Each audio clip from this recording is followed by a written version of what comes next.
हजुरआमै त्यति ट्यालेन्ट भएपछि नाति ट्यालेन्ट हुँदैन? नक्कली त भुत्तै निकाल्यो सुसेर हाल्दै ब्रस गर्ने त्यस्तो हजुरआमाको नाति हुँ म। सबै हजुरआमाहरूको लागि एकचोटि जोरदार ताली बजाइदिनु होला। धेरै जसो त हजुरआमाहरू नै हुनुहुन्छ। हजुरआमा एकदम कुटाइममा जन्मिनु भयो। हुन त यो नाति पनि टाइममा जन्मिया होइन। जमाना यसरी फेरियो हेर्नुहोस्। हजुरहरूको पालामा नारी हिंसा हुन्थ्यो, आजभोलि हाम्रा पालामा दारी हिंसा हुन्छ। जमाना यसरी फेरियो कि अहिलेका केटीहरू भाग्यमानी, केटाहरू अभागी। पहिलेका हाम्रा हजुरबाहरू भाग्यमानी, हजुरआमाहरू अभागी। पहिले नारी हिंसा हुन्थ्यो, आजभोलि दारी हिंसा हुन्छ। पहिलेको उखान हुन्थ्यो छोरी कुटेर बुहारी तर्साउने, आजभोलिको उखान हुन्छ बुढो कुटेर ससुरो तर्साउने। हेर्नुभयो नि अगाडि रत्तेउली यहीँ दिउँसै भयो। पहिले रत्तेउली राति हुन्थ्यो, आजभोलि रातिको बिहे नै हुँदैन। अब के को रत्तेउली? घरमा हुँदैन, ल्याएर स्टेजमा ल्याएर पनि जोगाउनु भएको छ। एकचोटि जोरदार ताली दिनु होला हाम्रो प्रजापति दाइलाई यो आइडियाको लागि। नत्र भने दिउँसोको बिहे हुन्छ, के को रत्तेउली? दिनेउली मात्रै हुन्छ। रत्तेउलीको मजा रातमा हुनुपर्ने, दिनमा त कहाँ हुन्छ? अब गीत गाउनुहुन्छ नि, आज त बुहारी आउँछे, भोलिदेखि खुट्टामा तेल आउँछे, 2-3 दिन टाउकोमै राख्छे, त्यसपछि छिडीमा सुताउँछे। एकदम कुटाइममा जन्मिनु भयो क्या तपाईँहरू? पहिलेको पुस्ता एकदम कुटाइममा जन्मिनु भयो। हामी पनि कुटाइममा जन्मियो। फेरि पहिले हेर्नुहोस्, तपाईँहरूको पालामा, हजुरहरूको पालामा बिहे भएर आयो नयाँ बुहारी, टक्क आइपुगेपछि घरमा बेलुका कति दुःख हेर्नुहोस् त। बिहे भयो, दिउँसोभरिको गलेसो, बेलुका थप गलेसो। बिहानै उठ्यो, बिहानै उठेर गाई बाख्रालाई के खोले फाँडो खुवायो, आयो गोबर लिएर लिप्यो, मजाले तल गोबरले लिप्यो, माथि रातो माटोले सर्र रेखा तान्यो। अनि छिमेकका मान्छेहरू टक्क आउँथे र यस्तो हेर्थे, फलानीकी बुहारी कतिको ढङ्ग पुर्याउँदो रहेछ, हेरौँ न। रेखा चाहिँ अलिक बाङ्गो कोर्दी रहेछ, मिलाएर राम्रो जाने रहेन रहेछ। आजभोलिको बुहारी टक्क आउँछे, बेलुकाबाट बिहान भयो, बिहान 9:30तिर जुरुक्क उठ्छे। नयाँ दुलही सबेरै उठ्ने बित्तिकै टक्क मेकअप सिकअप सबै मजाले चिटिक्क गरिसकेपछि टक्क फोटो खिच्चे, फेसबुकमा हालिदिन्छे। सेल्फी एक न्यू हाउस, नयाँ घरमा एक सेल्फी रे। पहिलेको बुहारले त्यो लिप्दाखेरि कतिको सिधा रेखा तान्छ भन्ने हुन्थ्यो। आजभोलि छिमेकीहरू आउँछन्, यसो हेर्छन्, टक्क कतिको मजाले रेखा तानेको थियो। अनि कुरा काट्नेले काट्छन्, फलानाकी बुहारीले आइल्यान्डर खासै राम्रो लाउन जान्दिरहेछ रहेछ। पहिले बाउ भन्दै हुन्थ्यो, बाउ भन्दै हुँदा बुहारीले सबै थोक पकाउनु पर्ने, काट्नु पर्ने, सारा कुरा गरेर पकाएर रेडी पारेर अनि खुवाउनु पर्ने। आजभोलि त सबै काम सासूले गरेर रेडी पारे हुन्छ। बुहारी आउँथे अनि कुन्यु ल्याएर यसो गर्थे, उता क्यामेरा हुन्छ, टक्क क्यामेराले एक्सन, ठ्याक्क छिटो उताएर फ्याक्क हाल्यो, बाउ भत्रेको उद्घाटन गर्दै बुहारी। आजभोलि फेरि फोटो नभई केही गर्दैन मान्छेले, हरेक ठाउँमा फोटो। दसैँमा टिको लाउन गयो, टिका बुझेर ल्याएर रेडी पारे हुन्छ। निधारमा लाउन ठिक आगे हुन्छ, एकछिन क्यामेरा आदि बोल्न हिँड्ने हो, क्यामेरा नभए हुँदैन। बिहेमा हेर्नुहोस्, पण्डितले मन्त्र पढ्छन्, मङ्गलम भगवान् विष्णु मङ्गलम गरुडाध्वज मङ्गलम पुण्डरीकाक्ष मङ्गलाय धनुहरि बेहुलाले बेहुलीलाई सिन्दुर हाल्ने। सिन्दुर हाल्नलाई एउटा सिन्दुर ल्याएर लाउन आगे हुन्छ। बेहुली सिन्दुर थापिरहेका हुन्थे, क्यामेराम्यान कराउँछ, एकछिन ब्याट्री सिद्धो रोक्नुहोस्, अहिले लगनसम्म मतलब छैन, क्यामेरा हो। मुख्य भने क्यामेरा। 15 मिनटसम्म बेहुलो हालौँ भनेर पछि आउँछ, बेहुली थाप्या हुन्छे, क्यामेराम्यान आउँदैन। 15 मिनटपछि क्यामेरा आउँछ, ब्याट्री भयो र एक्सन भनेपछि टक्क बल्ल आउँछ सिन्दुर हाल्नु। जमाना यसरी फेरियो हेर्नुहोस्। पहिले र अहिले कति अन्तर। हाम्रो दामी टेलिभिजनको क्यामेराम्यान मित्र अब क्यामेरा नखिचिदिनु होला, कमेडी बडो अप्ठ्यारो चिज हो। नाच्ने गाउने भनेको पल्लो घरको दाइको बिहे जस्तो हो, सबैले खिच्छन्, आफैले पनि क्यामेरा ल्याएर खिच्छन्। हाम्रो कमेडी भनेपछि पल्लो घरको दाइको बिहे पछिको सुहागरात जस्तो हो, मिले जोडेर हेर्न पाइयो, खिचेर राख्न पाइएन। त्यसैले युट्युबमा चाहिँ हाल्दै नहाल्नु होला। हाल्नुभयो भने राजा राजेन्द्र रातो नम्बर हो, रिपोर्ट ठोकिहाल्छ, उड्यो, गाह्रो हुन्छ। यो कुरा ख्याल गरिदिनु होला, धन्यवाद। यो कुरा पनि छाने हुनुपर्छ, भएपछि मिलिहाल्छ। ओके, जमाना यस्तो फेरि हेर्नुहोस्। पहिले छोरी पाउँदाखेरि नराम्रो हुन्थ्यो, आजभोलि त छोरी पाएको त भाग्यमानी। हाम्रो हजुरआमाहरू भन्नुहुन्छ कि यो छोरीको जन्म हारेको कर्म, हे भगवान अर्को दुनियाँमा कुखुराको भए पनि भाले नै भएर जन्मिन पाऊ। अब यस्तो नसोच्नु, जमाना फेरियो, अर्को जन्ममा मान्छेकै छोरी भएर जन्मिन पाऊ। हेर्नुहोस् केटा मान्छेलाई कम्ता गाह्रो छ यो समाजमा टिप्न। घरमै हेर्नुहोस्, घरमा गयो टक्क घरमा पुग्दाखेरि अलि हँसिलो मुद्रामा टक्क हाँस्दै हाँस्दै पुग्यो भने बुढीले के भन्छ, ए बुढा के हो हाँस्दै आइरहेको त, बाहिरकै बुढी रहेको क्या? बुढीले अलि मन पारिन। भोलिपल्ट अलि सेन्टिमेन्टल मुडमा टेन्सन जस्तो पारेर यसरी गयो, यसो लुगा फुगाल्न थाल्यो। के बुढा आज त पहिलाको साग जस्तो छ त, के बिगारेर आयो? सुखै छैन। कम्ता गाह्रो छ आजभोलि, केटा मान्छे भएर बाँच्न गाह्रो छ, केटी मान्छे बरु सजिलो। हेर्नुहोस् त देशमा राष्ट्रपति महिला, सभामुख महिला, प्रधान न्यायाधीश महिला, पुरुषहरू त यसो पुग्दा पहिला लगेर प्रधानमन्त्री बनाइन्छ, त्यही पनि 9 महिनामा फ्याक्क, 9 महिनामा फ्याक्क, 9 महिनामा फ्याक्क। म त कन्फ्युज हुन्छु नेपालमा सरकार बन्छ कि गर्व रहन्छ।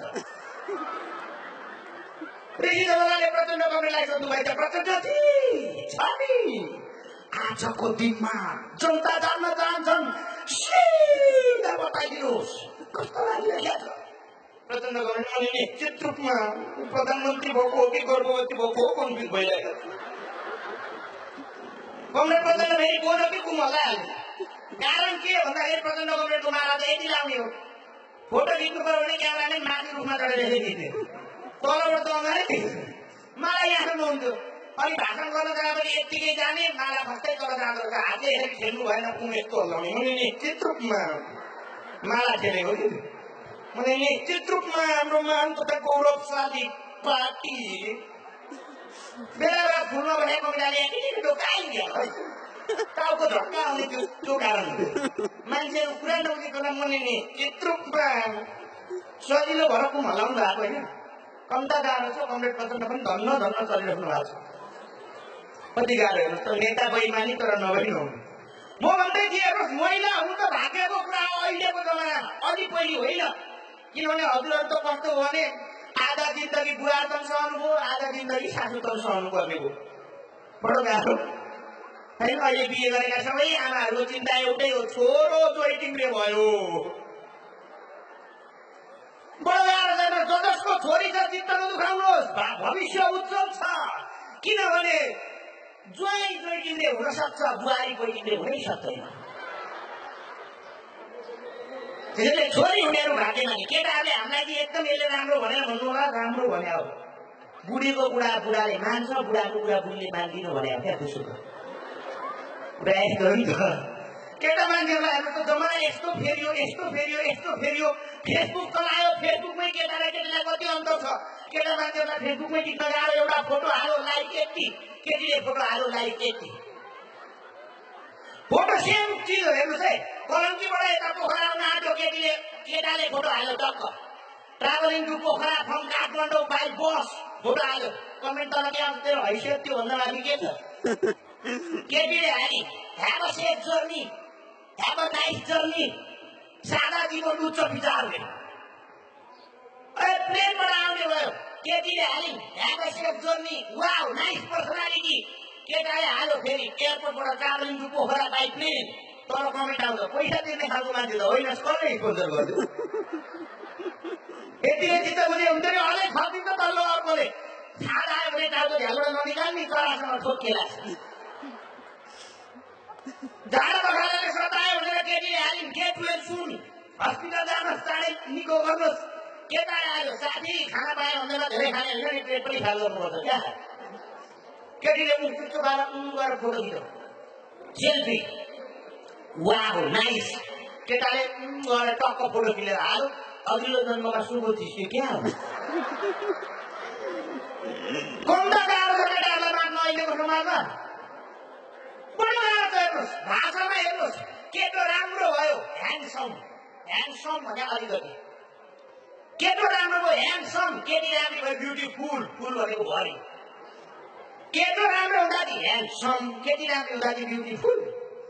यदि महिला पुरुष समानता हुने हो भने कि चाहिँ केटा पनि ह्यान्डफुल, केटी पनि ब्युटिफुल हुनुपर्छ, होइन भने केटा ह्यान्डसम हुने भने केटी पनि ब्युटी हात हुनुपर्छ। कम्ता गाह्रो छ केटा मान्छेहरूलाई। खुसी हुँदा तारिफ गर्दा पनि ह्यान्डसम ब्युटिफुल, गाली गर्दा हेर्नुहोस् केटा मान्छेलाई सिधै ओए गोला, सिधै गोला। केटीलाई अङ्ग्रेजीमा लगेर डोङ्की नि, हामी केटाहरूलाई पनि त डोङ्की भन्दै किन दिन्थ्यो, अलि राम्रै सुनिन्छ नि। बाँदर भन्दा नराम्रो लाग्छ मङ्गी भने ठिकै सुनिन्छ नि त। हामी केटाहरूलाई पनि त डोङ्की भन्दै हुन्छ नि, भन्दैन केटीहरूलाई डोङ्की नि। कम्ता गाह्रो छ अहिलेको समाजमा, यति हुँदा पनि हाँसेर कतिलाई केटाहरूका लागि एकचोटि जोरदार ताली ठोकिदिनु होला। जिन्दगानीमा उत्पीडित केटाहरू पनि अहिले भेटिन्छन् क्या। जमाना यसरी फेरियो, हजुरआमा तपाईँहरूले जस्तो दुःख भोग्नुभयो हाम्रो पनि त्यस्तै। हजुर हामी रे हजुरबा हेर्नुहोस्, 9 जना छोरा 4 जना छोरी, समग्रमा 13 जना छोराछोरी बुढाले पनि पिण्ड खाने बेला मात्रै गऱ्यो होला कतिवटा भयो भनेर, नत्र बेलैमा गरे भए त्यत्रो कोट जन्माउँदैन थियो।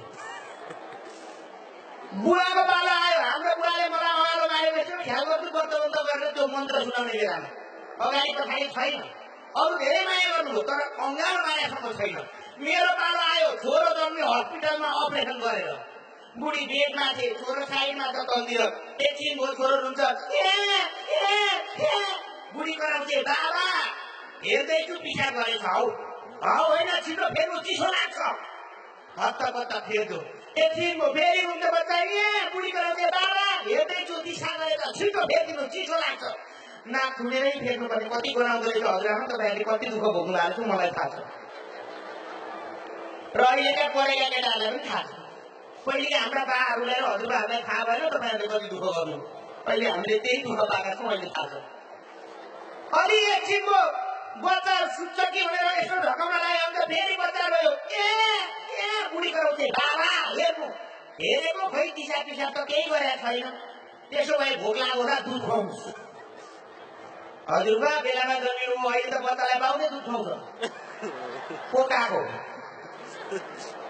ल्याएको दिन फिटफाट गरेर खुवाइदियो। अब बच्चा निदाउँछ, एकछिन दिशा पिसाब खाना सब भयो भनेर यसो धकाउनलाई अन्त बुढी कराउँथे बाबा चुप लागेर बस, छोरो निदाइरहेको छ, यहाँ खुट्टो सर्दै छैन उचालेर सारिदिनु न।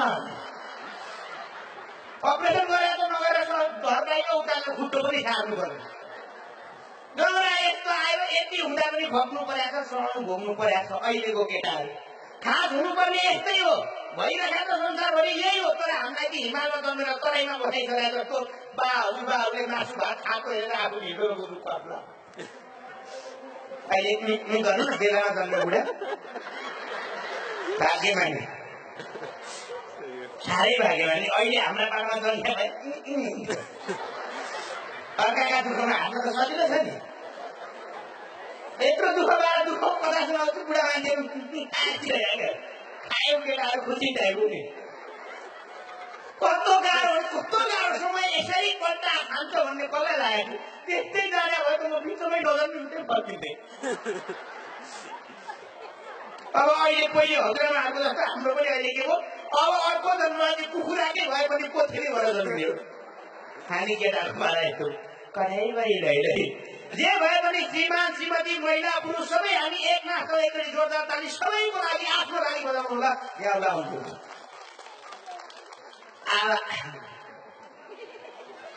आन्टीबाट तपाईँ झन् अप्ठ्यारो ठाउँमा पर्नुहुन्छ। अनि मेरो लागि बजाउनु भयो कि आन्टी तपाईँ एकदम अप्ठ्यारो ठाउँमा जन्मिनु भयो क्या, एकदम अप्ठ्यारो ठाउँमा, सासु पनि दुर्वासा जस्तै बुहारी पनि दुर्वासा जस्तै। बिचमा तपाईँ फेरि भनिदिइहाले झगडा चाहिँ नगर्नु नै गऱ्यो, फेरि हुँदैन, मिल्नुपर्छ, झगडा गर्नु हुँदैन। अब अलिकति प्रसङ्ग बदलौँ। आजभोलि हाम्रो भाषा संस्कृति यसो हेर्छु सबै अङ्ग्रेजीले खाइदियो। विदेशी भाषा बोल्न पाएपछि हामी दङ्ग, अङ्ग्रेजीमा बोल्यो भने सानै भिन्दै। हाम्रो कलाकारहरू पनि हेर्नुपर्छ।